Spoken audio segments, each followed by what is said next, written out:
Hello दोस्तों, अपने इस चैनल पर हम वर्ल्ड ज्योग्राफी और इंडियन ज्योग्राफी के जो टॉपिक्स हैं उनको भी नोट्स के थ्रू सीखने वाले हैं। आज हम देखने वाले हैं internal structure of the earth. World geography का ये टॉपिक है और ये टॉपिक मैं आपको इस मॉडल के थ्रू समझाने वाला हूँ। ये जो मॉडल है इंटरनल स्ट्रक्चर, ये मैंने घर पर इसको बनाया है और इसी मॉडल के थ्रू मैं आपको समझाने वाला हूँ प्रैक्टिकल तरीके से। अभी मैं जैसे इस मॉडल को ओपन करके आपके दिखाता हूँ।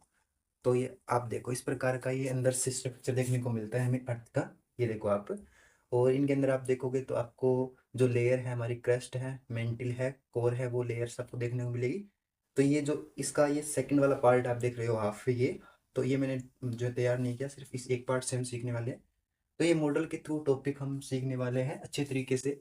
जैसे कितनी लेयर्स है और उन लेयर्स के बीच में कौन सी डिसकंटिन्यूटी जो आपकी आती है, उसका नाम क्या है। एस्थेनोस्फीयर, उनकी डेप्थ कितनी है, हर एक लेयर की डेप्थ कितनी है, टेम्परेचर कितना है, डेंसिटी कितनी है, वो सारा का सारा हम टॉपिक है वो इस मॉडल के थ्रू समझने वाले हैं।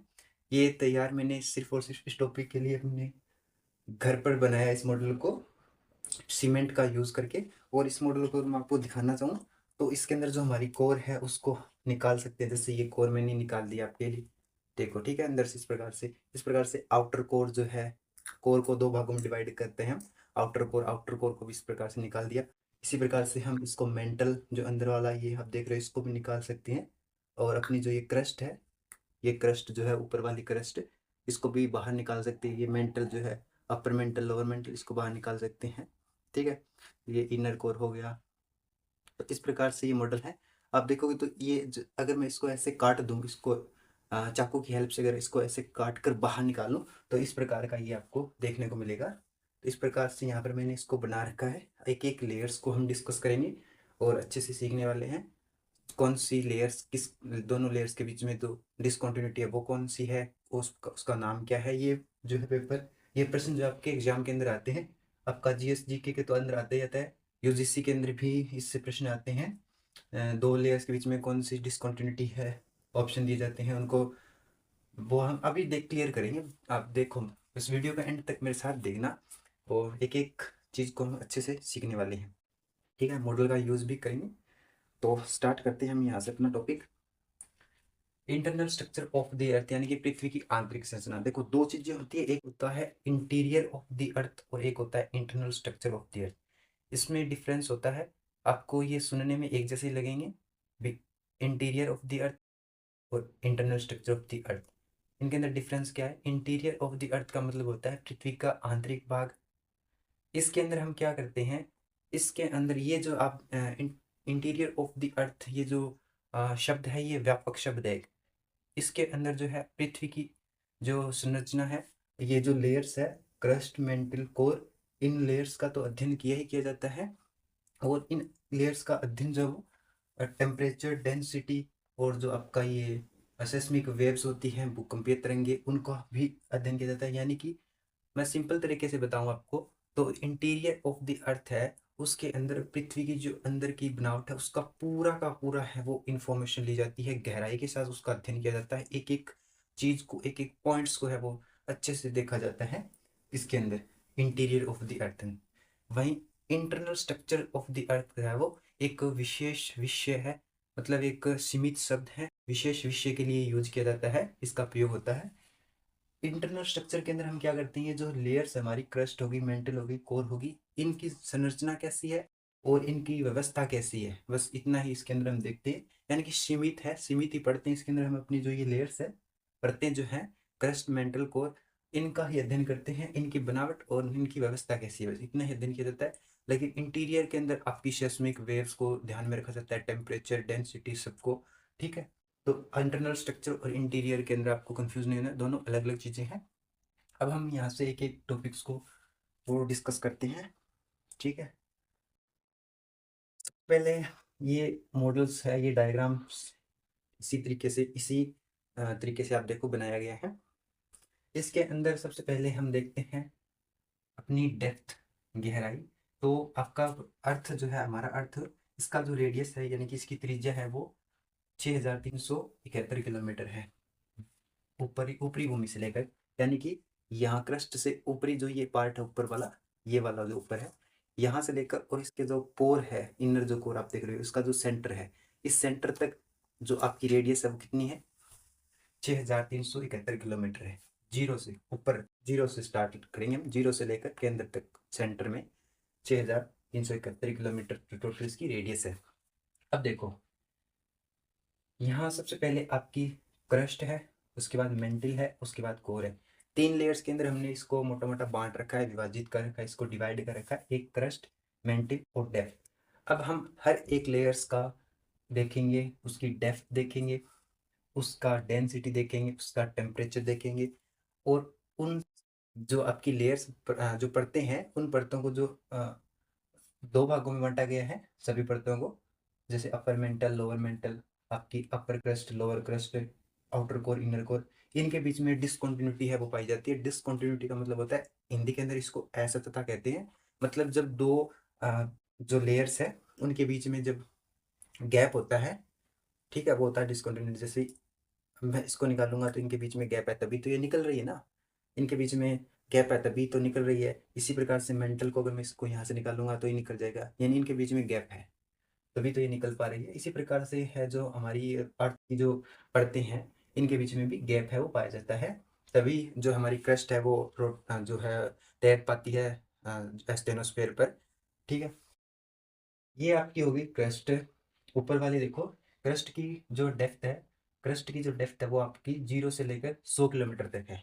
ठीक है, ये क्रस्ट है जो आप देख रहे हो पूरा का पूरा, यहाँ जो मैंने बना रखा है यहाँ से लेकर यहाँ तक क्रस्ट है। और इस क्रस्ट की डेप्थ कितनी है, 0 से लेकर 100 किलोमीटर तक क्रस्ट की डेप्थ है। ये देखो, अब मॉडल के अंदर देखोगे तो ये जो आपकी देख रहे हो ऊपर वाला, ये जो सारा का सारा पार्ट है ये क्रस्ट है। ये क्रस्ट है, क्रस्ट के अंदर कॉन्टिनेंटल एंड ओशनिक क्रस्ट दोनों है। इसके अंदर हमारी क्या है, कॉन्टिनेंट क्रस्ट भी है और ये ओशनिक क्रस्ट भी इसके अंदर है, यानी कि दोनों का दोनों जो आपकी ओशनिक और जो कॉन्टिनेंट है, ये दोनों का पार्ट ही है, दोनों की ही डेप्थ है इतनी, 0 से लेकर 100 किलोमीटर। ये यहाँ से देखो आप मॉडल में, ठीक है। ये आपकी क्रस्ट हो गई। क्रस्ट को जो है दो भागों में डिवाइड किया गया है, एक अपर क्रस्ट, एक लोअर क्रस्ट। ऊपरी क्रस्ट यानी ऊपरी भूपर पट्टी हिंदी के अंदर, और निचली भूपर पट्टी हिंदी के अंदर। क्रस्ट को हिंदी के अंदर भूपर पट्टी भी कहते हैं हम। तो आपकी ऊपरी भूपर पट्टी और निचली भूपर पट्टी, ठीक है। अभी इसमें देखो आप मॉडल के अंदर, ये जो क्रस्ट के बाहर आपको व्हाइट लाइन बननी हुई दिखाई दे रही है ना, ये। अब इसके ऊपर वाली जो है, ये तो आपकी जो व्हाइट लाइन के ऊपर जो दिख रही है आपको, वो आपकी है अपर क्रस्ट, और इसके जो नीचे है वो है लोअर क्रस्ट। ठीक है, ये अपर क्रस्ट हो गई, ये नीचे वाली लोअर क्रस्ट हो गई, ये अपर ये लोअर। ठीक है, अब अपर क्रस्ट और लोअर क्रस्ट जो है इनके बीच में एक कोनराड डिसकंटिन्यूटी पाई जाती है। यहाँ पर आप देखोगे इन दोनों के बीच में जो ये रेड लाइन से मैंने बना रखा है, ये कोनराड डिसकंटिन्यूटी है वो पाई जाती है। अब इस मॉडल में भी आप देखोगे ये व्हाइट लाइन जो मैंने बना रखी है क्रस्ट के बीच में, ये कोनराड डिसकंटिन्यूटी है। ये अपर क्रस्ट और लोअर क्रस्ट यानी ऊपरी मेंटल आपकी ऊपरी भूपर पट्टी और निचली भूपर पट्टी के बीच में कोनराड डिसकंटिन्यूटी है वो पाई जाती है। ये कोनराड डिसकंटिन्यूटी होगी आपकी। अपर क्रस्ट और लोअर क्रस्ट यानी कि टोटल इस क्रस्ट को 0 से लेकर 100 किलोमीटर, ये जो टोटल क्रस्ट है, जो इसकी डेप्थ है, इसी को लिथोस्फेयर कहा जाता है। लिथोस्फेयर यानी कि स्थलमंडल। ये मतलब बहुत कठोर भूभाग है आपका, जो आपका ये ऊपर वाला क्रस्ट है, ये बहुत कठोर भूभाग है, पूरा का पूरा कठोर भूभाग है। इसी को लिथोस्फेयर कहते हैं, जिसमें अपर क्रस्ट, लोअर क्रस्ट या पूरी की पूरी क्रस्ट आ जाती है 0 से लेकर 100 किलोमीटर तक। ठीक है, यहाँ आपकी होगी क्रस्ट की बात। क्रस्ट जो है इसका अगर हम देखें डेंसिटी, तो डेंसिटी जो है वो 2.4 इसकी डेंसिटी होती है क्रस्ट की। और क्रस्ट का जो टेम्परेचर है वो आपका 1200 सेंटीग्रेड हो जाता है। ठीक है, ये जो क्रस्ट है ना, इस क्रस्ट के अंदर हम जितनी गहराई के अंदर जैसे जैसे जाते हैं, तो 20 से लेकर 30 डिग्री सेंटीग्रेड पर किलोमीटर। ठीक है, आप अगर यहाँ खड़े हो आप जैसे जैसे गहराई के अंदर जा रहे हो, तो 20 से लेकर 30 सेंटीग्रेड तापमान पर किलोमीटर। ठीक है, यानी 0, फिर 1, 2, 3, 1 किलोमीटर आप नीचे जा रहे हो तो 20 से 30 सेंटीग्रेड तापमान, फिर 2 से जा रहे हो। इस प्रकार से जो है ये आपका एक लिमिट होती है क्रस्ट के अंदर, 40 किलोमीटर की डेप्थ तक ये तापमान है वो बढ़ता जाता है, 40 किलोमीटर की डेप्थ तक, और ये हो जाता है आपका 1200 डिग्री सेंटीग्रेड तापमान लोअर क्रस्ट के अंदर हो जाता है। यहाँ पर आप देख रहे हो ये कोनराड डिस्कंटिन्यूटी इसके ऊपर है। आप नीचे जैसे जैसे जाते हो, इस ऊपर वाले पार्ट अपर क्रस्ट की बात कर रहा हूँ मैं, तो यहाँ पर 40 किलोमीटर की डेप्थ तक जो है वो 20 से लेकर 30 सेंटीग्रेड तापमान पर किलोमीटर है वो इसके अंदर बढ़ता है। ये जो है आपकी अपर क्रस्ट है वो ग्रेनाइट से बनी होती है, और जो लोअर क्रस्ट है वो बेसाल्ट से बनी होती है।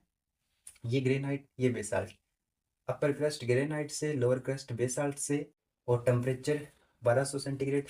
तो ये हमने क्रस्ट की बात कर ली, क्रस्ट की हमने देख ली डेप्थ 0 से 100, इसकी डेंसिटी क्या है, इसका टेम्परेचर क्या है, अपर क्रस्ट लोअर क्रस्ट, क्रस्ट को दो भागों में डिवाइड कर दिया, अपर क्रस्ट लोअर क्रस्ट, और इनके बीच में जो डिसकंटिन्यूटी पाई जाती है उसको कोनराड डिसकंटिन्यूटी कहा जाता है। पूरी क्रस्ट को हम लिथोस्फीयर भी कहते हैं। अब इस मॉडल में भी आप देख सकते हो आसानी से क्रस्ट वाला पार्ट। ठीक है, मैं अगर इसको निकालना चाहूँ तो मैं एक बार दिखा देता हूँ निकाल कर। ये देखो, इस प्रकार से ये क्रस्ट, ये हमने मेंटल है वो अलग कर दिया। ठीक है, ये मेंटल अलग कर दिया हमने सारा का सारा। ठीक है, ये हो गया आपका। ठीक है, अब हम देखते हैं मेंटल। मेंटल की सबसे पहले डेप्थ की बात कर लेते हैं। 100 से लेकर 2900 किलोमीटर इसकी डेप्थ है। 100 किलोमीटर से लेकर 29 किलोमीटर तक क्या है इसकी डेप्थ है मेंटल की।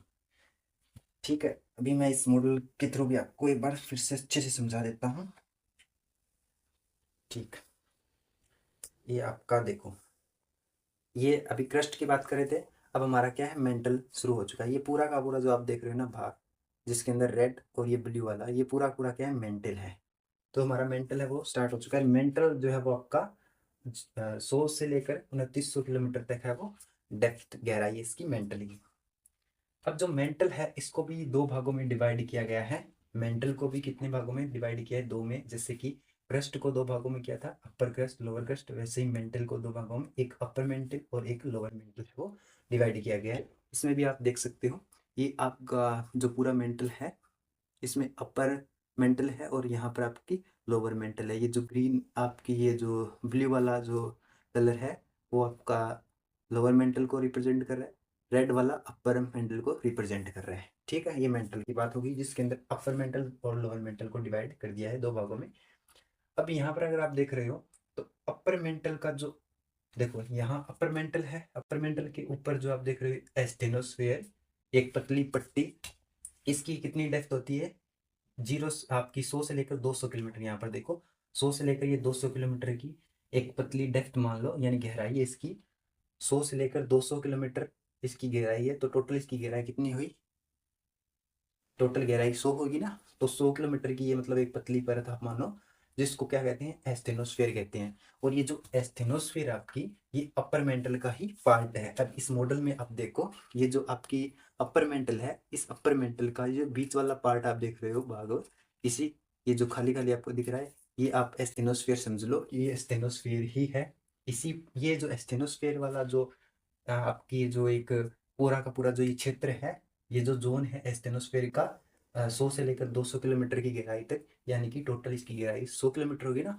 तो ये 100 किलोमीटर का जो पूरा का पूरा जोन है ये आपका अ, अर्ध ठोस अवस्था में होता है। ये ना तो लिक्विड होता है पूरा और ना ये ठोस होता है, ये अर्ध ठोस होता है। जैसे टूथपेस्ट होती है ना, टूथपेस्ट, ठीक उसी प्रकार से ये क्या होता है अर्ध ठोस होता है, लिक्विड भी नहीं होता, सॉलिड भी नहीं होता, बीच में होता है। और इसी ये बीच की अवस्था होती है, इसी कारण जो है क्रस्ट है इस पर तैरती है, इसी के कारण ये क्रस्ट इस पर तैरती है। अगर मैं इस मॉडल के थ्रू भी आपको दिखाना चाहूँ तो आप देख सकते हो, ये थोड़ा सा ना निकल नहीं पा रहा है इसके अंदर, नहीं तो मैं इसको दिखा देता आपको। तो हम बात कर रहे थे ये मेंटल हो गई आपकी, जिसके अंदर हमने इसको दो भागों में डिवाइड कर दिया, एक अपर मेंटल और एक लोअर मेंटल। ठीक है, ये देखो, ये जो है ना, अब देखो यहाँ से ये क्रस्ट हमने अलग कर दी क्रस्ट, ये जो है मेंटल वाला पार्ट, इसके ऊपर आप यहाँ पर सपोज कर लो कि एस्थेनोस्फेयर है, जो कि आपकी 100 किलोमीटर की गहराई तक एक जोन है आपका पूरा पूरा। और ये हिंदी में दुर्बलता मंडल कहते हैं। ये लिक्विड नहीं होता पूरा और सॉलिड भी नहीं होता, बीच में होता है, यानी कि अर्ध ठोस अवस्था के अंदर होता है टूथपेस्ट की तरह, और इसी के ऊपर ये क्रस्ट है वो, ये वाला जो पार्ट है हमारा क्रस्ट का, इसी के ऊपर रोटेट है वो करती है, इसी के ऊपर है वो घूमती है। प्लेट विवर्तन की टेक्टोनिक्स जो है हमारी, प्लेट टेक्टोनिक्स वाला चैप्टर है, उसके अंदर भी ये हम अच्छे से समझेंगे। तो क्रस्ट ये आपकी मेंटल की हो गई। अब एस्थेनोस्फेयर जो है आपका, एस्थेनोस्फेयर वाला जो पार्ट है ये अपर मेंटल का ही पार्ट है। ये जो अपर मेंटल है ना, इसी का पार्ट है एस्थेनोस्फेयर, अभी जो मैंने आपको बीच से ही निकाला है। ठीक है, यहाँ से आप देखो, अब थोड़ा सा यहाँ पर आपको समझना है कि क्रस्ट और जो पूरा पूरा आपका मेंटल है, यहाँ से लेकर यहाँ तक 100 से लेकर 2900 किलोमीटर, ये जो पूरा का पूरा इतना मेंटल आपका है, और ये जो क्रस्ट है आपकी, इनके बीच में एक जो रेड आपकी ये ब्लू लाइन से मैंने दिखा रखा है, ये एक डिसकंटिन्यूटी है क्रस्ट और अपर मेंटल यानी एस्थेनोस्फियर के बीच में। ठीक है, आप ऐसे कह सकते हो कि क्रस्ट और अपर मेंटल, ये अपर मेंटल आ गई, पूरा मेंटल है उसका दूसरा आपका अपर मेंटल पार्ट हो गया। अपर मेंटल और जो लोअर क्रेस्ट है उसके बीच में एक डिसकंटिन्यूटी पाई जाती है जिसका नाम है मोहरोविसिस डिसकंटिन्यूटी। इस डिसकंटिन्यूटी का पता मोहरोविसिस ने लगाया था, इसलिए उसी के नाम पर इस डिसकंटिन्यूटी का नाम रखा गया है मोहरोविसिस डिसकंटिन्यूटी। आप इसको ऐसे भी कह सकते हो, लोअर क्रेस्ट और एस्थेनोस्फेयर के बीच की जो ऐसा होता है, बीच में जो गैप है, इसके बीच में लोअर क्रस्ट और एस्थेनोस्फेयर के बीच में जो आपका गैप है वो आपकी मोरो डिसकंटिन्यूटी होगी। या आप कह सकते हो क्रस्ट और मेंटल के बीच में जो आपका गैप आ रहा है, क्रस्ट और मेंटल के बीच में, ये वाला जो आप देख रहे हो अंदर वाला पार्ट जो है इसका, जैसे मैं इसको निकालूं, ठीक है, ये इसके अंदर अगर मैं इसको वापस से सेट करूं, ये डिसकंटिन्यूटी है तभी मैं इसको निकाल पा रहा हूँ, तभी मैं इसको ऐसे से घुमा रहा हूँ। ठीक है, ये डिसकंटिन्यूटी है। तो ये होगी आपकी मोरोविसिस डिसकंटिन्यूटी। किन किन दो लेयर्स के बीच में है, आपकी क्रस्ट और मेंटल के बीच में है, या फिर क्रस्ट लोअर क्रस्ट और अपर जो मेंटल है उनके बीच में है आपकी मोरोविसिस डिसकंटिन्यूटी, एस्थेनोस्फेयर के ऊपर है। एस्थेनोस्फेयर जो है वो आपका अपर क्रस्ट का ही, अपर मेंटल का ही पार्ट है, यहाँ पर कंफ्यूज नहीं होना है। एस्थेनोस्फेयर दुर्बलता मंडल अपर मेंटल का ही पार्ट है। अभी जैसे मैंने इसमें बताया था आपको, टूथपेस्ट अगर इसको मैं इस वाले जो ये वाला है पार्ट है मेंटल का, इसके अगर बार बार मैं टूथपेस्ट लगाकर और उसके अंदर सेट करूँ तो वो आपका स्टेनोस्फेयर ही होगा, क्योंकि फिर उसके ऊपर ये जो है क्रस्ट है वो, यानी जो हमारी प्लेटें हैं वो क्या करेगी, मूवमेंट करेगी। अब हम थोड़ा सा यहाँ पर इसके बारे में और देख लेते हैं। अपर मेंटल और लोअर मेंटल, इसका डेंसिटी, इसका टेम्परेचर की बात कर लेते हैं। अपर मेंटल की डेंसिटी है वो 4.7, और लोअर मेंटल की डेंसिटी है वो 5.5 है। डेंसिटी आप देख रहे हो धीरे धीरे बढ़ रही है, कोर की तरफ धीरे धीरे बढ़ेगी डेंसिटी, क्योंकि इतना अधिक प्रेशर हो जाता है चट्टानों का, रॉक्स का इतना अधिक प्रेशर हो जाता है, तो धीरे धीरे डेंसिटी बढ़ रही है। यहाँ पर अपर मेंटल के अंदर 4.7 है, वहीं कि लोअर मेंटल के अंदर 5.5 होगी। टेम्परेचर है वो धीरे धीरे बढ़ रहा है, इंक्रीज हो रहा है। यहाँ पर 2000 सेंटीग्रेड 2000 सेल्सियस है, और यहाँ पर आपका 3700 हो गया। ठीक है, अब यहाँ पर भी आप देखोगे तो अपर मेंटल और लोअर मेंटल के बीच में एक डिसकंटिन्यूटी है। जो रेड लाइंस आप देख रहे हो ये वाली, ये डिसकंटिन्यूटी है, इसका नाम है रेपिटी डिसकंटिन्यूटी। ठीक है, अपर मेंटल और लोअर मेंटल के बीच में आपकी रेपिटी डिसकंटिन्यूटी है वो आ जाती है। इस मॉडल में भी आप देखो, ये अपर मेंटल है, ये आपकी लोअर मेंटल है, इस दोनों के बीच में जो आपको ये ग्रीन आपको जो लाइन दिखाई दे रही है ग्रीन कलर से, ये क्या है, ये रेपिटी डिसकंटिन्यूटी है। रेपिटी डिसकंटिन्यूटी इसी का नाम है। और किन लेयर्स के बीच में है आपकी, अपर मेंटल और लोअर मेंटल के बीच में है रेपिटी डिसकंटिन्यूटी। ठीक है, तो ये हो गई डिसकंटिन्यूटी के बाद Repetti discontinuity upper mantle lower mantle के बीच में है। अब हम देखते हैं जो हमारा कोर है, लास्ट जो लेयर है कोर है।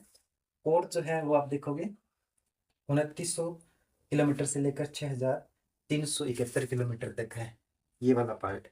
इसका इनर कोर भी लगा देता हूँ मैं। ये अब हमारा कोर स्टार्ट हो चुका है, ये पूरा का पूरा क्या है, ये वाला पार्ट है हमारा कोर का स्टार्ट हो चुका है, देखो। ठीक है, ये कोर का पार्ट स्टार्ट हो चुका है। तो ये जो कोर है वो यहाँ से लेकर इस पॉइंट से लेकर और सेंटर तक, कितना है, 2900 से लेकर 6371 किलोमीटर है कोर। अब वही बात है, कोर को भी हमने दो भागों में डिवाइड कर रखा है, एक आउटर कोर एक इनर कोर। इसमें भी आप देख सकते हो, ये हमारा इनर कोर हो गया, ये हमारा आउटर कोर हो गया। ठीक है, तो हमने इसको भी दो भागों में डिवाइड कर रखा है, एक इनर कोर एक आउटर कोर। ये आउटर कोर इनर कोर। अब आउटर कोर और इनर कोर के बीच में एक ट्रांजिशन जोन है, इसमें भी आप देखोगे, जैसे मैं इसको निकाल रहा हूँ, इसको फिर वापस रख रहा हूँ, तो इनके बीच में जो गैप दिख रहा है आपको आउटर कोर इनर कोर के बीच में, वो क्या है, एक ट्रांजिशन जोन है। इस ट्रांजिशन जोन तक जो आप इसकी अगर डेप्थ देख रहे हो, तो वो 2900 से लेकर 4700 आपकी क्या है, आउटर कोर की डेप्थ है। कितनी है, 2900 से लेकर 4700 किलोमीटर तक किसकी डेप्थ है, आउटर कोर की। और 5100 से लेकर 6371 तक किसकी डेप्थ है, इनर कोर की। इसके बीच में 400 किलोमीटर की जो एक ट्रांजिशन जोन है, ये इसी के बीच में आउटर कोर इनर के बीच में 400 किलोमीटर का एक ट्रांजिशन जोन है। ठीक है, ये ट्रांजिशन जोन है यहाँ पर। और इनकी डेप्थ कितनी है, आउटर पूरी की पूरी कोर की डेप्थ है 2900 लेकर 6371, फिर आउटर कोर की 2900 से लेकर 4700 किलोमीटर तक है। और आपकी इनर कोर की डेप्थ है वो 5100 किलोमीटर से लेकर 6371 किलोमीटर तक है इनर कोर की।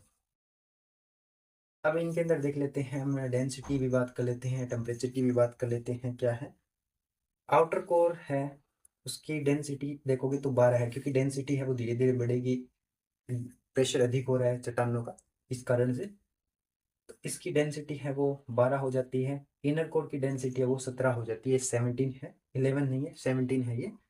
तो इसकी 12 है आउटर कोर की, और इनर कोर की कितनी है, 17 है।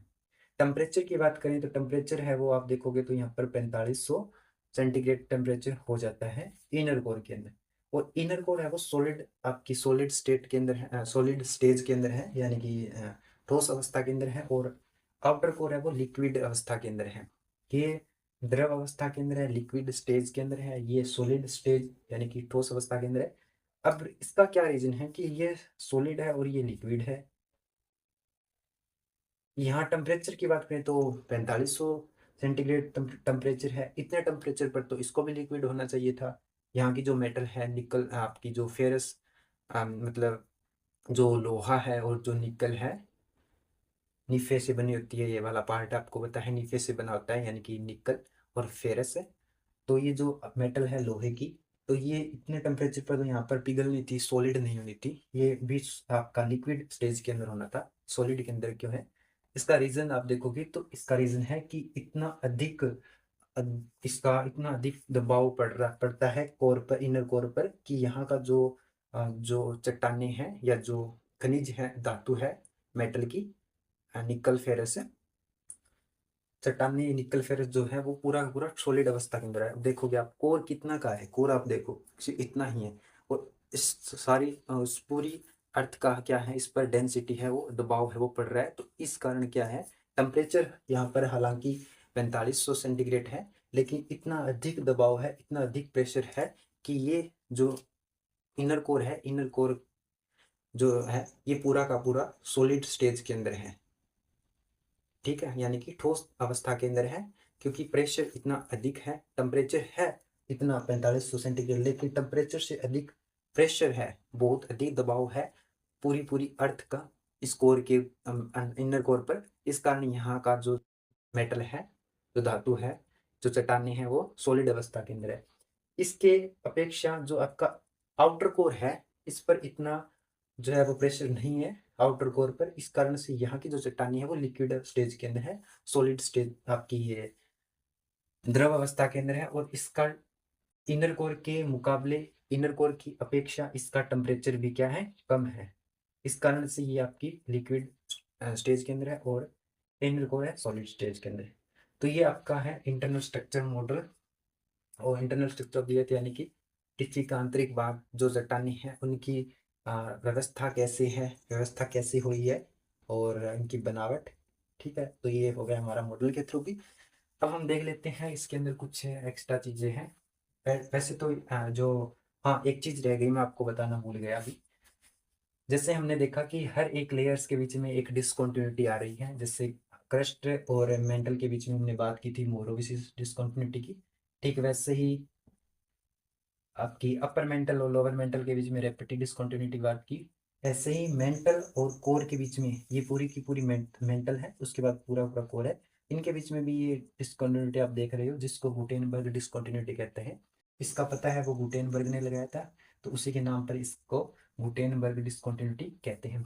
किन लेयर्स के बीच में, किन दो परतों के बीच में है? मेंटल और कोर के बीच में है, मेंटल और कोर के बीच में है गुटेनबर्ग डिसकंटिन्यूटी। और वैसे अगर देखें तो लोअर मेंटल और आउटर कोर, ये लोअर मेंटल और ये आउटर कोर, तो लोअर मेंटल और आउटर कोर के बीच में है गुटेनबर्ग डिसकंटिन्यूटी है। चार डिसकंटिन्यूटी बस आपको ध्यान रखना है। एक आपकी कोनराड डिसकंटिन्यूटी, कोनराड डिसकंटिन्यूटी अपर क्रस्ट और लोअर क्रस्ट के बीच में है। उसके बाद है मोहरोविसिस डिसकंटिन्यूटी, ये क्रस्ट और मेंटल के बीच में है, या आप कह सकते हो लोअर क्रस्ट और आपकी जो अपर मेंटल है उनके बीच में है, एस्टेनोस्फेयर के बीच में, ऐसे भी कह सकते हो, कोई दिक्कत नहीं है। वो आपको एग्जाम के अंदर जो जैसे ऑप्शन आपके सामने आएंगे उसके अकॉर्डिंग आपको जो है वहाँ पर प्रश्न को सही करना है। उसके बाद देखोगे तो आपकी तीसरी है rapid discontinuity, rapid discontinuity upper mental और लोअर मेंटल के मध्य में है, इन दोनों के बीच में है। उसके बाद गुटेनबर्ग डिसकंटिन्यूटी है वो लोअर मेंटल और आउटर कोर के बीच में है, या फिर मेंटल और कोर के बीच में है गुटेनबर्ग डिसकंटिन्यूटी। ये वाली है आपकी, देखो कोर निकालूंगा, अब कोर में इसीलिए निकाला हूं क्योंकि इनके बीच में डिसकंटिन्यूटी है। तो ये हो गई स्ट्रक्चर की बात। यहाँ पर देखोगे पृथ्वी के संपूर्ण आयतन का 1% है वो क्रस्ट है।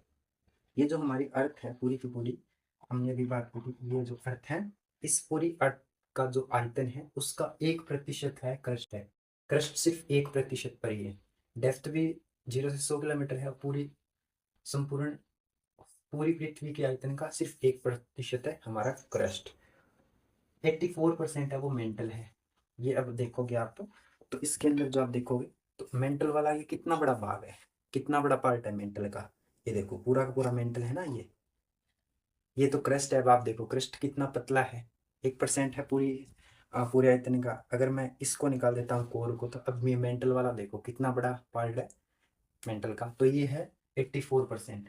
और कोर है हमारा सिर्फ और सिर्फ 15%, 15% है वो कोर है ये कुल। तो इस प्रकार से टोटल है वो 100% है। अब रेडियस की बात हमने कर ली, 6371 किलोमीटर हमारी अर्थ का पूरा रेडियस है। और डायमीटर है वो आपका 12,742 है। रेडियस की ये बात कर ली थी हमने कि यहाँ से लेकर सेंटर तक, कोर इनर कोर के सेंटर तक, क्रस्ट से लेकर इनर कोर के सेंटर तक कितना है, 6371 मीटर है। और पूरा पूरा डायामीटर कितना है आपका, 12,742 किलोमीटर है। ठीक है। और एवरेज डेंसिटी है कितनी है, एवरेज डेंसिटी अर्थ की, पूरी अर्थ की एवरेज डेंसिटी है वो 5.5 पर घन सेंटीमीटर है। 5.5 पर घन सेंटीमीटर है एवरेज डेंसिटी पूरी अर्थ की। ये जो इंटरनल स्ट्रक्चर है ये किस पर बेस्ड है, ये टेम्परेचर पर, डेंसिटी पर और सेस्मिक वेव्स पर है। टेम्परेचर, डेंसिटी और सेस्मिक वेव, तापमान, घनत्व और जो भूकंपीय तरंगे हैं उन पर ये बेस्ड है। वैसे डेन जो ये स्ट्रक्चर है, ये स्ट्रक्चर हम वैसे जो है सेस्मिक वेव्स पर ही बेस्ड है।